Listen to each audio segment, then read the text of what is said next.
Well, my name is Dominick Romano, and thank you all for being here today.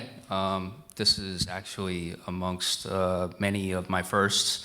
My first time speaking, my first time in France, and my first time publicly talking about drainpipe and some of the different kinds of mathematics that go into the next generation of artificial intelligence, and mainly getting large amounts of information into spaces in time. So moving right along,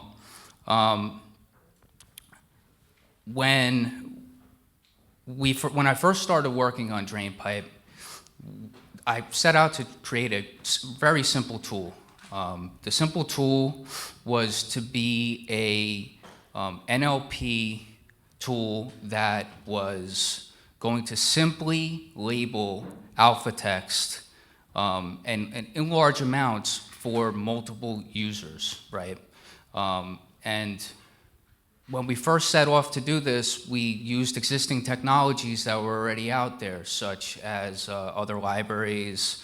We did a lot of research in this topic to find the best and really the fastest way to get the most amount of information into a model where it can vary depending on the number of labels you have associated to the data points that you're working with, and also really it can vary in the size of the actual data that you're using to train, right?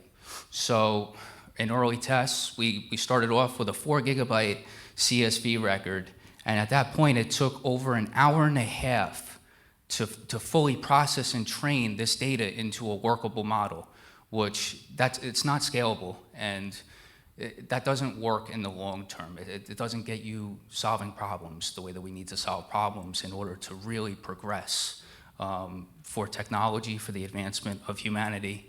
And so with pressure to drive proprietary value in a product and also to scale, to really be able to handle demand for multiple clients, we ended up embarking, does that work?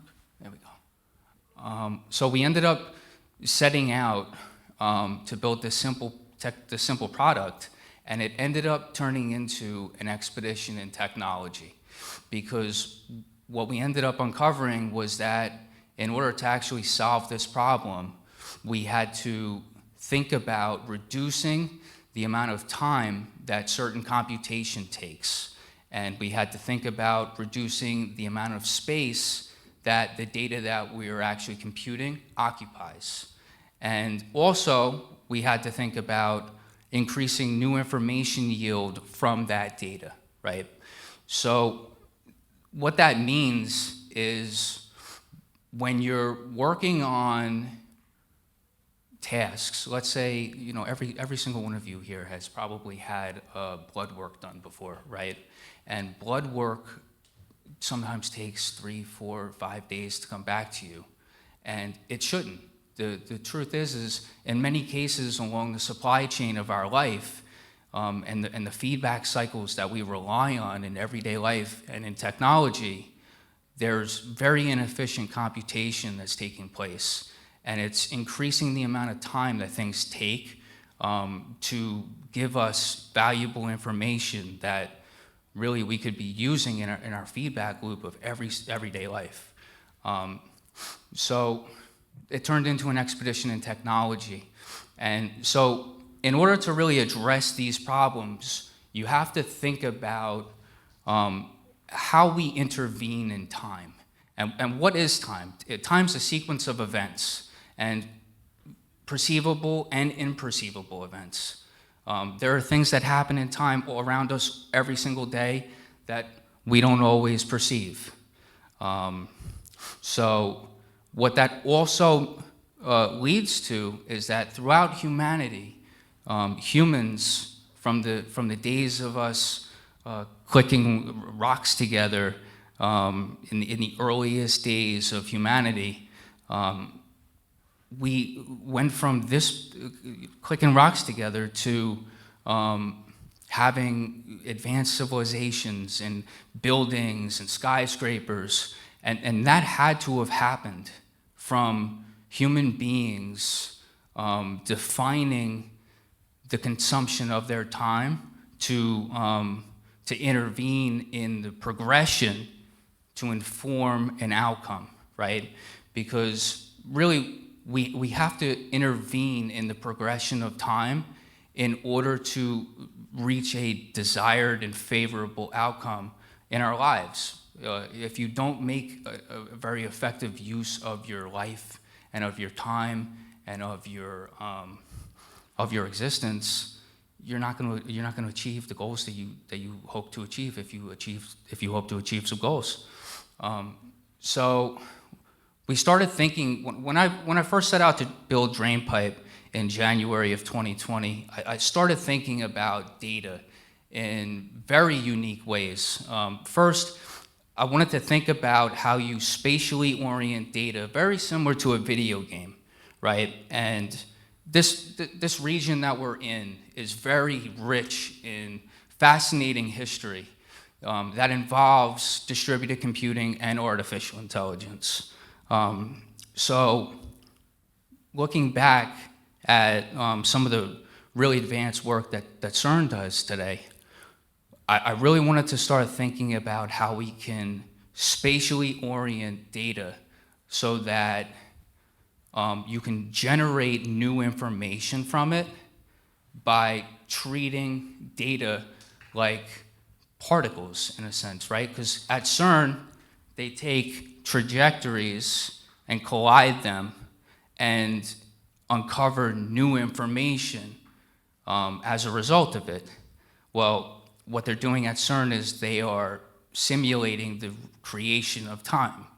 So it creates a whole lot of information when particles do collide, which it really sets a great foundation for us being able to compute large amounts of information in really, really short periods of time. So how do you do that? How do you compute extremely large amounts of information in short periods of time? Well, this region, specifically some work done by CCI Nice, really going back to the 80s, has studied this. And when I was setting out to build drainpipe, I did this work. We started kind of getting rolling with being able to spatially orient data and compress it.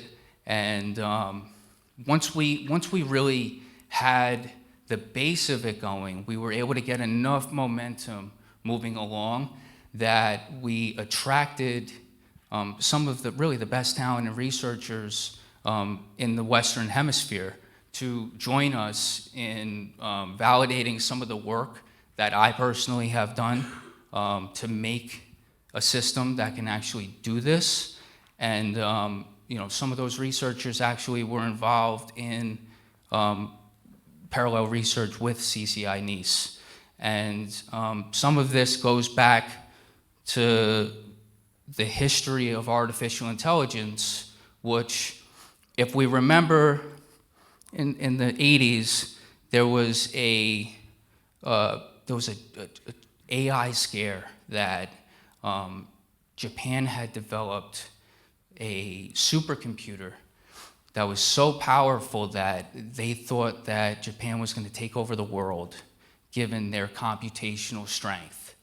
And when that happened, the United States decided to respond by offering a contract to develop a massive distributed computer to compete with Japan. Well, many years later, what was it? It was September of 2021. And I happened to bump into the individual who ran that research and ran that research laboratory and was awarded that award, and had them come in and actually validate some of the research that we've been performing here at Drainpipe. So in order to make things happen very fast, you have to make things happen fast at the same time. And in order to do that, you have to really unlock concurrency. Being able to do things consecutively is not the path into the future. The path into the future is being able to unlock concurrency and being able to do multiple things all at the same time. And this is kind of at the essence of what a data fabric is today. It really boils down to availability, right? And you can see this graphic here. This graphic denotes using logic to represent data as values, which is very similar to hashing, but not exactly the same thing. But I wanted to show an example here because it's important that we look at representing data just in completely different ways so that we can do new and unique things with it.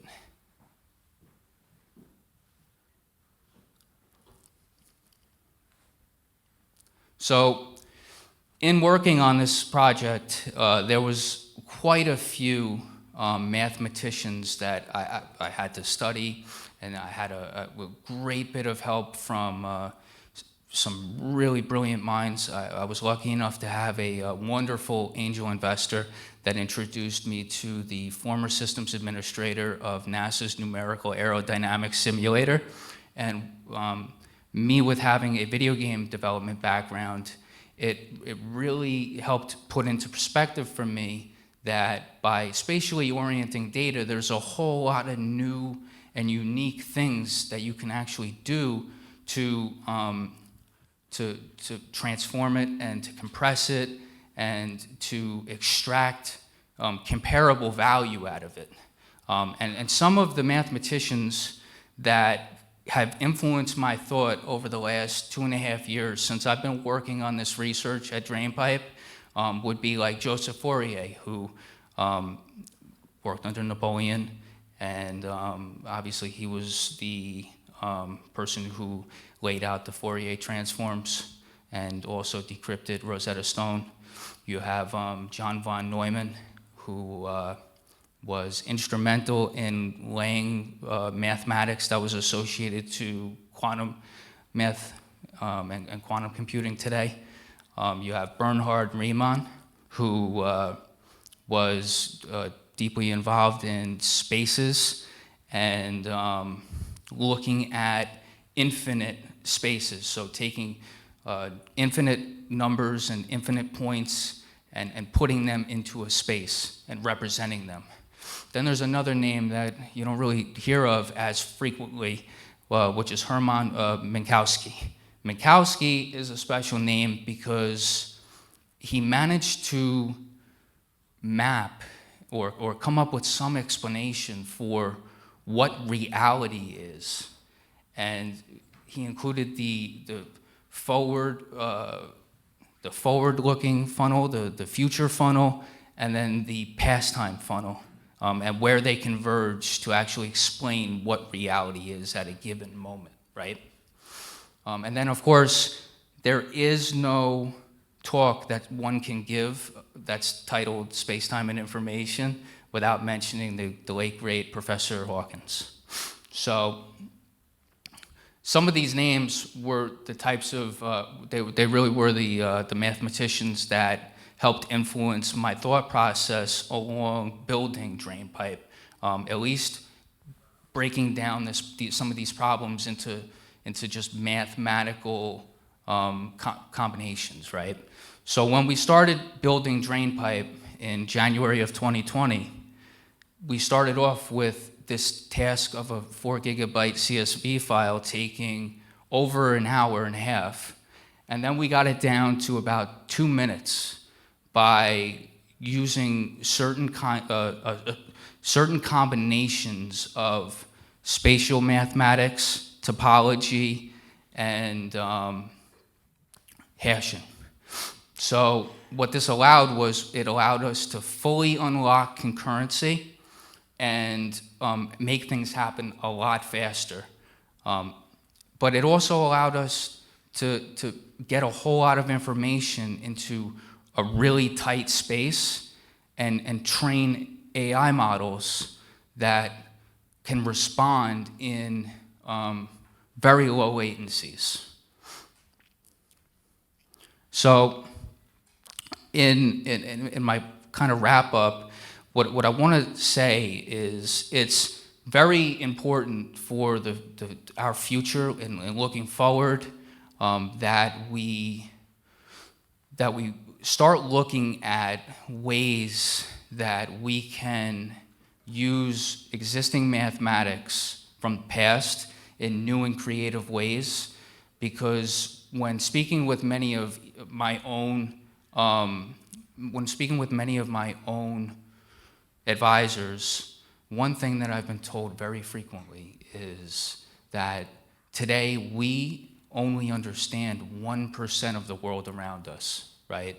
And that means to us today, it will take us an infinite amount of time forward to actually understand the full potential of all of the mathematics that has been laid before us. And when you really think about that, that's an incredible statement to make, especially when we're pushing forward AI research that has true implications on people's lives, and when some of these processes take so much time and really have a tremendous potential impact for safety, for health, for betterment of life. So I'll give you a good example, right? Only a couple days ago, I'm from New York, and this is my first time in France, so I'm having a great time. I love Cannes, beautiful place. But when I left New York, right as we were leaving, there was a manhunt for a mass shooter who shot somebody on a subway, who shot 10 people on a subway platform. And there's cameras everywhere. But we're not at a point right now where we're able to mathematically process image frames fast enough to be able to detect when there needs to be an intervention, or when there needs to be alerts signaled. Because it really comes down to our ability as human beings to intervene in the progression of time, and that is what really informs the outcomes that we set out, and whether, those desirable outcomes that we seek. So in that, the overall goal that when we first set out to build and conduct the research that we've been conducting and start thinking about these topics in new and unique ways, we really wanted to, especially being here today, I really wanted to take the moment to talk about this and talk about the need to really start thinking about, well, how do you get data into a very compressed space? How do you compute it from more than one location at the same time? How do you move it around? And how do you map the actual data that you have into other mappings or other spaces so that it can be reused and reapplied? And there are mathematical solutions out there that can handle these things, and there are mathematical solutions out there that can better explain AI than probably even human beings can today. However, we're lacking in our ability to understand the mathematics that's already been laid behind us, and unfortunately, that's what holds us back. And it's going to take us some time to realize even a small portion. I was told once before by one of my advisors that human beings only understand 1% of the world around them, and that is quite incredible considering how far we've actually come. So with that, I'll turn it over to some questions. Thank you. Dominick, that is Brilliant presentation, thank you. Thank you. I've spent we'll do a few questions first. Okay, sure. I've spent the day listening to presentations and writing questions, but I could hear my brain squeaking when I was trying to write questions for this, so you'll have to forgive me if there's one or two. No problem. So one thing that intrigued me, and it's with an uneducated and naive mind, Sure. you talked about changing how we see or perceive information in terms of space and time. Yes. You talked about compressing it and so on, and how that changes the outcomes. Does it also fundamentally, materially change the shape of the data itself? So then it doesn't mean different things to different people as a result, because we've changed the space and time. That's a very good question, and what I would say to that is, so where you're standing, so to everybody in the audience, right, where you're standing right now, every single person in this audience has a unique perspective of you, right? So like if you hold up your microphone real quick, right? So to everyone in here, that microphone has a different weight in every single person's mind, yet as human beings, we have similar wiring that tells us that that weight is close enough to a microphone that we all understand it, Yes. right? And we have to understand that as a fundamental to human, to intelligence.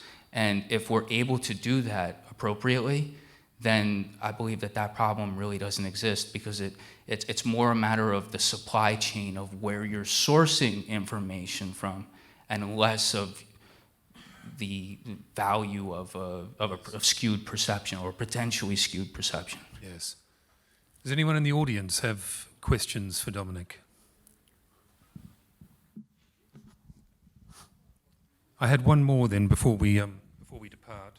Sure. You mentioned some of the great civilizations of the past as you introduced the concept, Sure. and I wondered whether this concept of seeing information in a different space and time, whether any other civilizations have ever attempted to explain this in the past, however far back that might be, or is it that we've reached a level with technology that is enabling us to explore this now? And if they did reach it before, what happened as a result of their conclusions?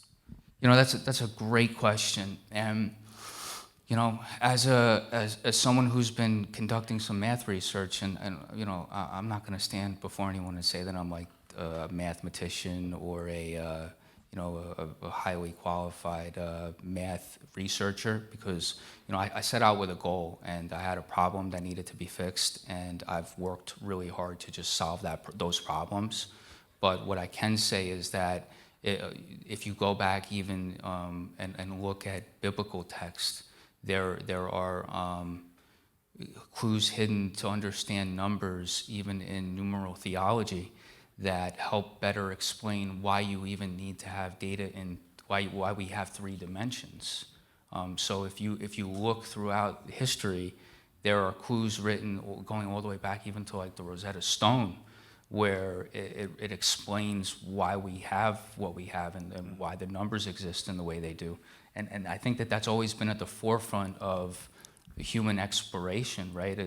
Humans want to know what the future holds, or they want to know where they came from. And I think that the more and more that we start solving some of these fundamental problems, we'll be able to make progress in those areas, because we'll be able to get more information and more intelligence in a feedback loop more rapidly. And I think that it'll really help drive intelligence forward. And I'll give you another great example of that is, right now we're just coming off of the tail end of a global pandemic, right? And it's still ongoing, but it's nowhere near as severe as it once was. And when we really think about what that looks like, DNA, a strand of DNA is a quite large storage medium. It takes up multiple terabytes to store. So in order for us to actually represent a genetic structure of COVID, it's a very large amount of information. And in order for us to actually simulate variants of that, by like treating data like particles, and there's a lot of data that gets generated from something like that. So in order for us to actually simulate genetics to the point of where we can actually start predicting how to respond to new variants that might not even exist yet, we're going to need to start thinking about how to get that 24 terabytes for a single DNA strand all the way down to, you know, very small numbers, so that we can better move it around, better compare it, and better have array matching and all the same fundamentals that really are at the basis of AI, right? I mean, AI is a form of number generation, and that's also another interesting point, because when you're talking about generating numbers, right now here in Europe, we're talking about how you legislate this topic, right? And one point that I would make is that the art of number generation is very similar to the gaming industry, which you have casinos here. Actually, one right up the block here. It's very similar to the slot game industry, where you pull a slot, you get a number, right? And I think that from a legislative standpoint, given that in varying jurisdictions you have varying laws about how numbers can be generated, I think that that serves as a great framework for being able to actually legislate how numbers get generated in artificially intelligent systems. You described, I think it was a hadron collider you used as an example, the particles, splitting the particles. Yes. I guess the difference is particles don't have to come back together, information does in order for it to make sense. So what is the logical conclusion of that? If that analogy is to follow itself to the logical conclusion, how do you reassemble the information if they've split into particles? So it's more of like an analogy, right? Because if you're splitting particles, what you're doing is you're generating new information, and actually the real basis is, like I said, they're simulating the start of time, which is really just the start of a new sequence of events, right? So when that starts, those particles are all in the same space. So no matter how much you deconstruct the particles or how far away from each other they get, they're still, if you orient those particles, they're still all oriented to relative positions in the same space from the same collision point. And that makes it relatively easy to map, because it's orientation implies position. Dominick, a fascinating discussion. Please give Dominick a hand. Thank you very much. I appreciate it. Thank you for having me. Really, really appreciate it.